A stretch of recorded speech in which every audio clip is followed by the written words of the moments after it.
Dilalar çöçeklerini yaqtırıp anlap kelyapotgan omoqlarim, kechlikinglar xayrli bo'lsin. Bugun men sizlarga Rossiya cho'chki Oltin beliq ko'li degan cho'chakni aytib beraman. Amsa, omoqlarimning quliqi menda bo'lsin, a? Rossiya cho'chki Oltin beliq ko'li. Nurg'un yillar burun Rossiyadagi bir kanitda Igor ismli bir yigit o'tgan ekan. U shuncha qavul sog'lom ekan-u, ish desa, beshi og'riydi ekan.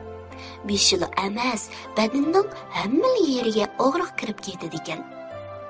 Yeyishga kelganda, men deydigan kishilarning nechtisining yeydigan tamog'ini yeyitib, yana bormi deydi ekan. Igorning ya ota-onasi, ya turar uyi yo'q ekan. U atdigandan kechgacha lag'aylab yurishdan boshqa ish qilmaydi ekan. Doim degidek osh-to'q yuradi ekan. Igorning bo'lumsizligi va g'ururligiga qarab ichib pishgan kanitdoshlari uningga u yer, bu yerdan ish tunishtirib beqibdi. Lekin yo cho'qchoq uyulab o'tkazibdi, yo qo'pollik bilan rad qilibdi. Ishlamagan odamga pul nada deysizlar? Igor kunlarini shundoq o'tkazdigan bo'g'ashqa bir tiyim pulni ishlab tepib boqmabdi. Igor kun bo'yi hech qanday ish qilmaslik jahondagi eng katta rohat deb biladi ekan. Shunga har kuni o'ynab kulib yuradi ekan. Havo ochiq, iliq kunlarda Igor kunduzni dala va o'rmonlikda o'ynab o'tkazsa, kechasi o'rmonlikda uxlab, at tush bo'lib, quyosh nuri tikilishib beshiga tushgandilar, ondan daraxtning soyasiga suriladi ekan.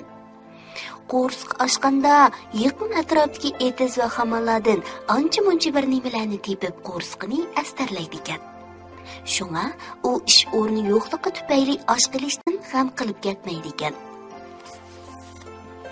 Lekin uzun ham qahriton qish fasli yetib kelganda Igorning holi xaroblashib ketadi ekan. U uyma-uy yurib tilamchilik qilishga, shundoqla turg'uday joy izlashga majbur bo'ladi ekan.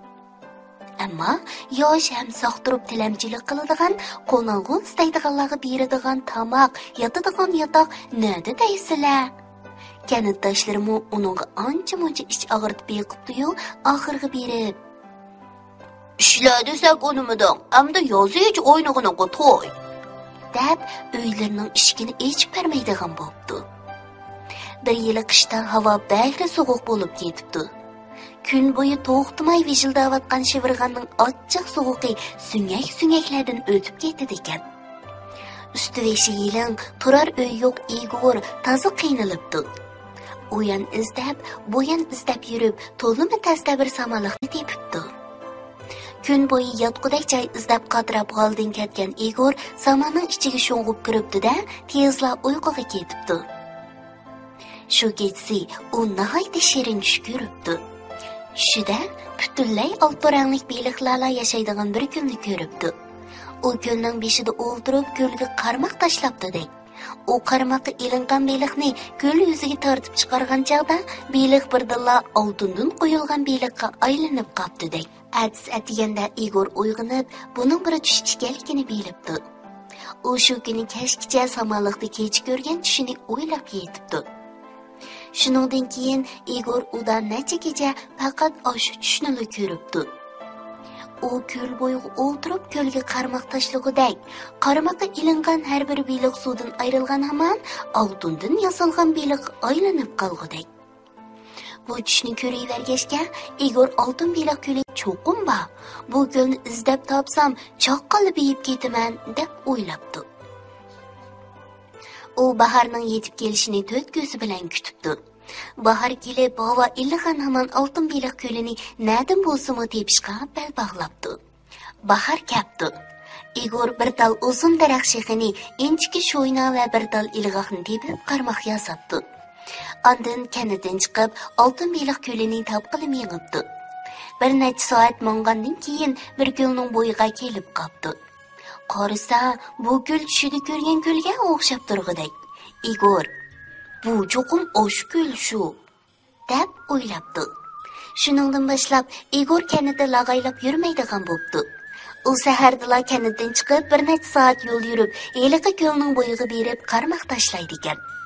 Atigandan kechgacha suv yuziga qarmoqqa qarab o'ltiradi ekan. Shunda qilib, Igor nihoyatda tezda beliq tutish mahiri bo'lib qoldi. Nurg'un vaqtlar o'tib ketibdi.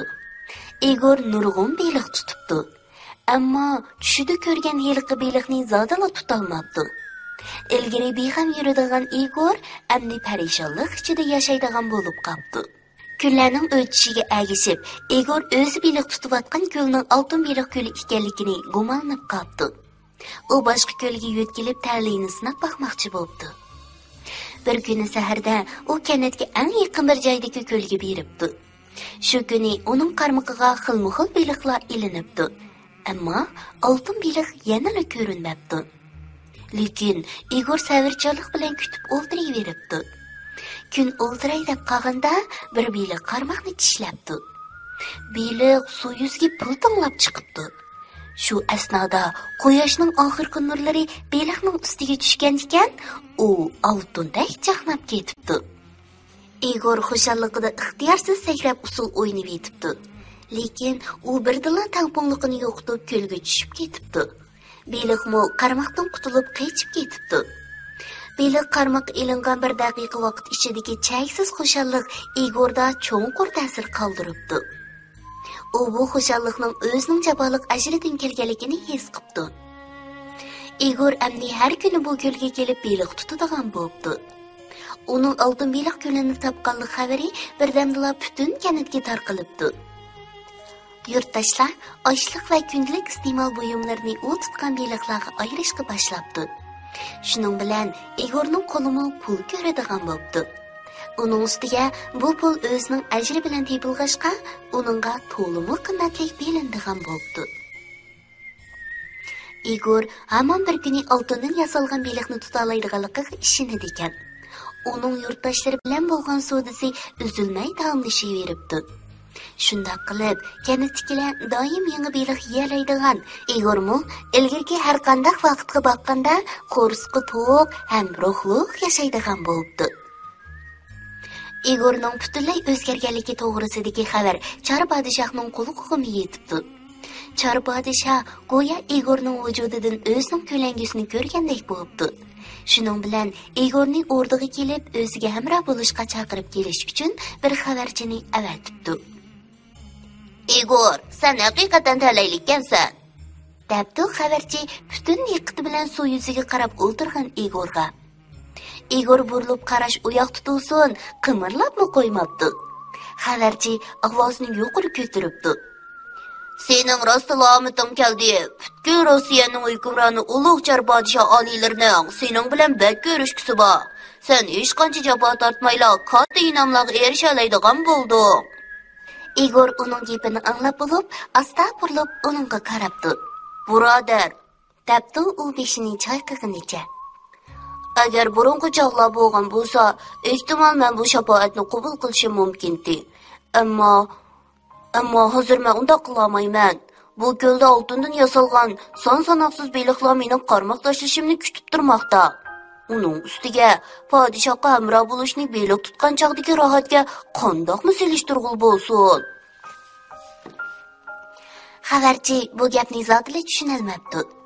U har qancha vaz aytibmi Igorni Chor podshoh bilan ko'rishga berishga unutolmabdi.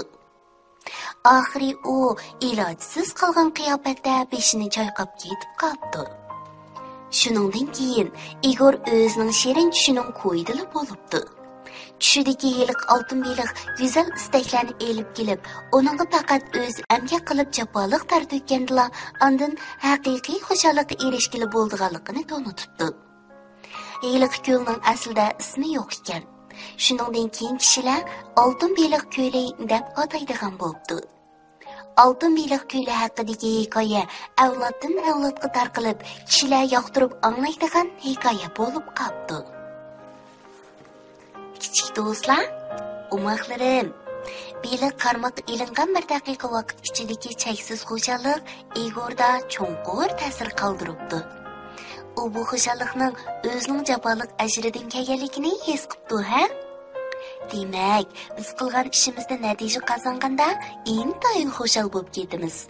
Masalan, ota-onamiz buyurgan ishlarni vaqtida qilganda, muallim topshirgan vazifalarni to'liq o'rinlaganda, topshiriqlarimizni vaqtida ishlaganda, imtihonlarda yaxshi numr olganda bir xil xushal bo'lib ketamiz-ku. Ha, shunga faqat o'zimga qilib jaboliq tartibgandilar, andan qandoq bo'ldi ekan? Haqiqiy xushallikqa erishgil bo'ldi ekan-a? Kesh bo'lib ketibdi, o'maqlarim. Amis bugun bo'ldir, uxlanglar.